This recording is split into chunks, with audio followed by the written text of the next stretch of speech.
Hallo meine Lieben, ich habe heute ein ganz kleines Video für euch und zwar habe ich da ein paar Fragen gekriegt, wo es einfach ein bisschen schwierig ist, die in Worten zu beantworten und deshalb dachte ich mir, ich mache ein kleines Video, wo ich das auch zeigen kann. Bei den Fragen ging es so ein bisschen darum, ne, welche Materialeinstellungen brauche ich für welche Materialien oder auch, ne, mein Messer schneidet nicht, wo kann das Problem liegen? Und da wollte ich so ein paar Lösungsvarianten zeigen. Und damit starten wir auch gleich nach dem Intro.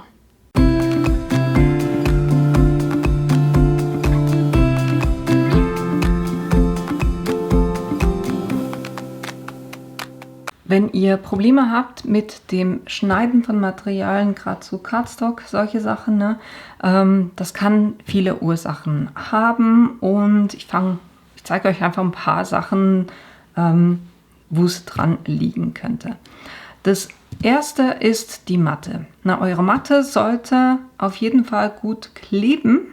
Das ist eine, das heißt, es wäre von Vorteil, wenn die sauber ist. Und die könnt ihr auch mit einem Baby Wipe ab und an einfach mal abreiben und dann trocknen lassen. Dann hat die auch wieder eine gute Klebekraft und sieht auch wieder ein bisschen sauberer aus. Weil das Thema ist, wenn ihr gerade so zum Beispiel Vinyl, also ganz feine Sachen schneidet und ihr da Elemente auf der Matte drauf habt, die höher sind als die Matte selber, dann habt ihr da ein ungleichmäßiges Schneideergebnis. Von dem her, saubere Matte ist immer gut. Was auch von Vorteil ist, wenn ihr das Papier drauflegt oder das Material drauflegt, wenn ihr das kurz einfach festrollt, damit es auch wirklich schön hält, ne? Dass das nicht verrutscht und da auch gut schneidet. Das ist eine. Dann, wenn wir zum Messer kommen. Ne? Es kann sein, wenn ihr das Messer gebraucht habt, dass sich hier innen drinne Sachen festklemmen und dadurch wird das Schneidergebnis auch beeinflusst. Da könnt ihr ganz einfach ein bisschen Alu nehmen und das zusammenknüllen und dann da mit dem Messer ganz einfach ein paar Mal reinstechen.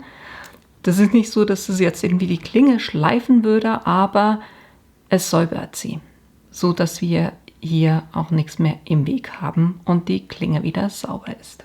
Dann für das nächste Thema muss ich hier die Maschine ein bisschen komisch hinhalten. Beim Messer ist es so, dass dieser Schaft hier, der ist länger als die Klemme selber. Das heißt, wenn ihr das Messer einfach reinmacht, dann die Klemme zumacht, na, will er gerade so nicht, so, dann sieht es so aus, als ob das Messer hier drin wäre, aber dieser Unterschied hier macht es aus, dass unten das Messer dann nicht ganz runterkommt. Ne?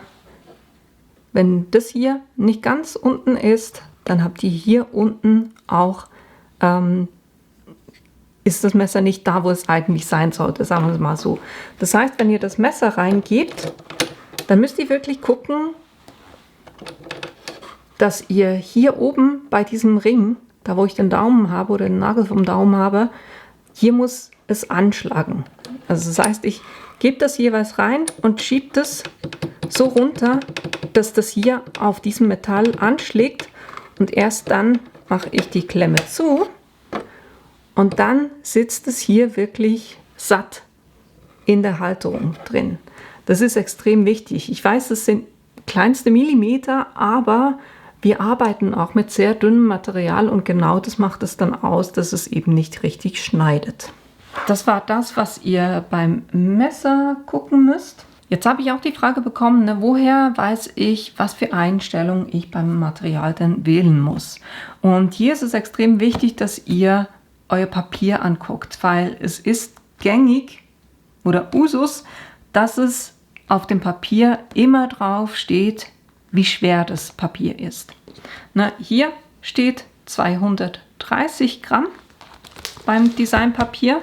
Und Designpapier habt ihr extrem viele verschiedene. Das ist auch ein Designpapier und ein Motivpapier und das hier hat nur 100 Gramm. Also wo nehmen wir da Unterschiede oder auch beim Bastelkarton. Ich habe teilweise, das heißt Tonzeichenpapier oder Karten oder Cardstock, also unterschiedliche Bezeichnungen, aber trotzdem, es steht immer drauf, wie schwer. Also hier habe ich 130 Gramm, hier habe ich 220 Gramm, hier habe ich 200 Gramm für die Karten und die Umschläge sind 100 Gramm. Also so könnt ihr dann immer auch gucken, was für ein Papier ihr verwendet, damit ihr dann wisst, was ihr einstellen sollt. Und zu den Einstellungen gehen wir jetzt auch gleich kurz. Wenn ihr bei einem Projekt dann zum Herstellen geht, dann könnt ihr ja das Material auswählen. Und bevor ich jetzt das Material ändere, ich habe jetzt hier ein Medium Cardstock, aber hier könnt ihr auch schon ein paar Sachen machen, die helfen. Ne? Ihr könnt einerseits, wenn ihr merkt, der Test beim Testschnitt, den ihr macht, ne? Ich mache gerne einen Testschnitt mit zum Beispiel einem Stern, also irgendwas, was Zacken hat, um da wirklich zu gucken, schneidet das anständig. Und da, wenn es zu wenig gut schneidet, gehe ich auf mehr. Oder wenn ich das Gefühl habe, das Papier reißt, dann gehe ich auf weniger. Also hier könnt ihr schon ein bisschen einstellen. Dann könnt ihr eben das Material auswählen. Und ich gehe jetzt hier einfach mal auf die Kategorie Papier. Und da seht ihr zum Beispiel, wo haben wir das Papier? Hier 120 Gramm, 75 Gramm, 90 Gramm. Unten hat es auch schweres Aquarellpapier, 300 Gramm.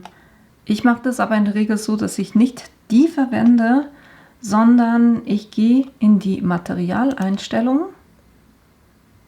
und dann suche ich mir ein Papier aus, was so in die Nähe kommen könnte von dem, was ich brauche. Hier, ne? Wenn ich jetzt sage, ich nehme meinen Cardstock, der 300 Gramm ist, den ich schneiden will, und hier habe ich einen, da steht Heavy Cardstock 300 Gramm bis 350 Gramm, dann sage ich da einfach mal bearbeiten und dann sehe ich, der ist auf einen Druck von 350 eingestellt, das ist auch das höchste, was geht, schneidet mit der Feinschnittklinge und er macht auch nur einen Durchgang.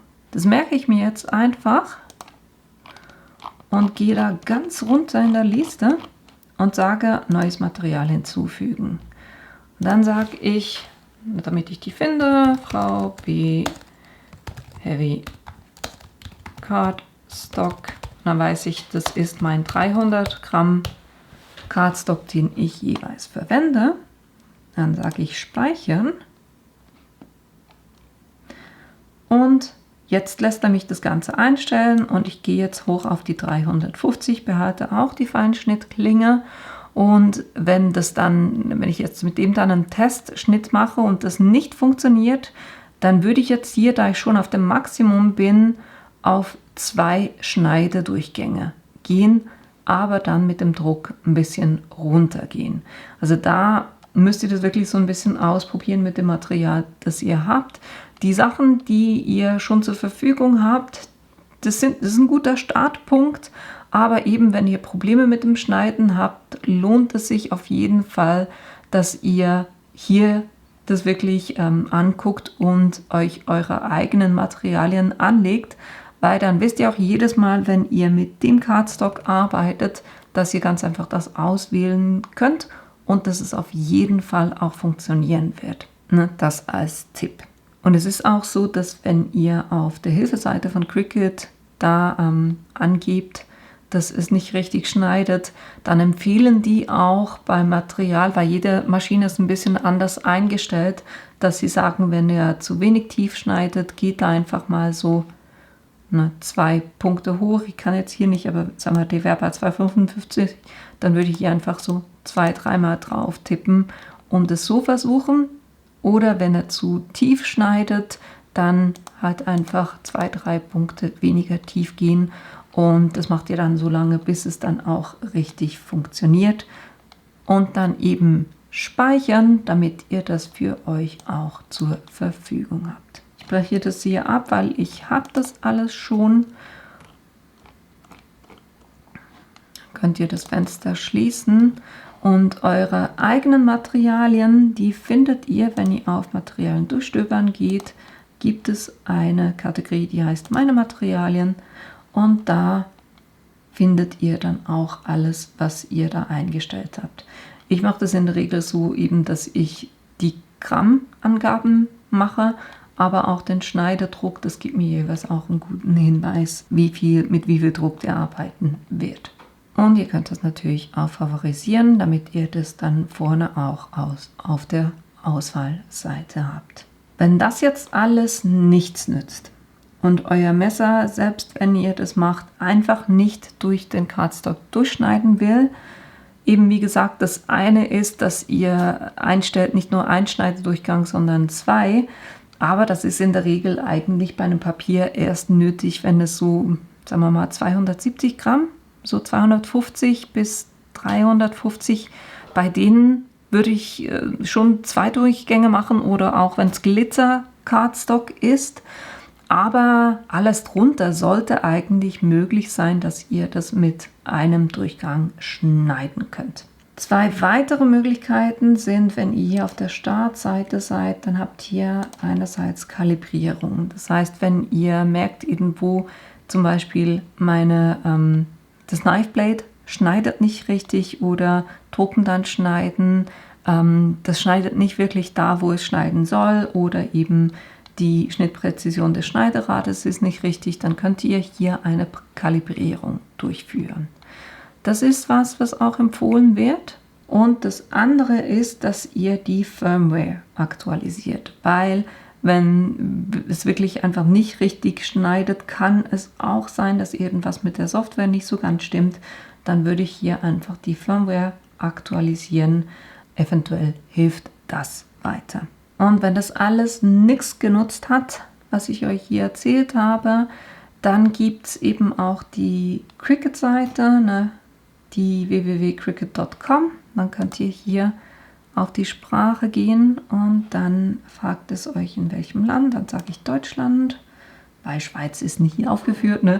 Und da habt ihr dann auch, wenn ihr ganz runter scrollt, habt ihr hier unten, wo haben wir es? Fehlerbehebung und Hilfe. Und da könnt ihr bei den Suchwörtern was eingeben. Ihr könnt direkt zu einem Thema springen oder ihr könnt mit einem Bot chatten oder ihr könnt hier auch die Cricut Community anschreiben und eure Fragen stellen. Und wenn ihr dann gar nicht weiterkommt, dann gibt es auch noch hier Cricut Kontaktinformationen, wo ihr eine Telefonbetreuung habt von Montag bis Samstag. Und da habt ihr Europa, könnt ihr entweder Schweiz oder Deutschland diese Nummer auch anrufen. Ich würde euch einfach empfehlen, wenn ihr die kontaktiert, dass ihr wirklich genau erklärt, was das Problem ist und was ihr auch schon alles gemacht habt, damit das dann nicht ein Ping-Pong wird von wegen, haben sie das gemacht? Ja. Haben sie das gemacht? Ja. Haben sie das gemacht? Ja. Hat nichts geholfen. Das wird ein bisschen mühsam. Von dem her so präzise wie möglich euch auch darauf vorbereiten, damit ihr die Fragen dann entsprechend beantworten könnt und denen auch sagen könnt, was euer Problem ist bei der Nutzung der Maschine. Das war es dann auch schon für heute. Ich hoffe, ich konnte einige Fragen beantworten und einigen auch damit weiterhelfen. Ansonsten, wenn das nicht der Fall ist, dann eben muss ich euch an die Hilfeseite von Cricut verweisen, weil ich weiß ganz einfach nicht mehr Lösungen. Und ich hoffe, euer Problem wird so schnell wie möglich gelöst, damit ihr dann auch wieder Spaß bei der Nutzung der Maschine habt. Ich hoffe, wir sehen uns in einem meiner nächsten Videos wieder und bis dahin bleibt gesund. Bis bald! I know it's nothing new, but it's so good to see you.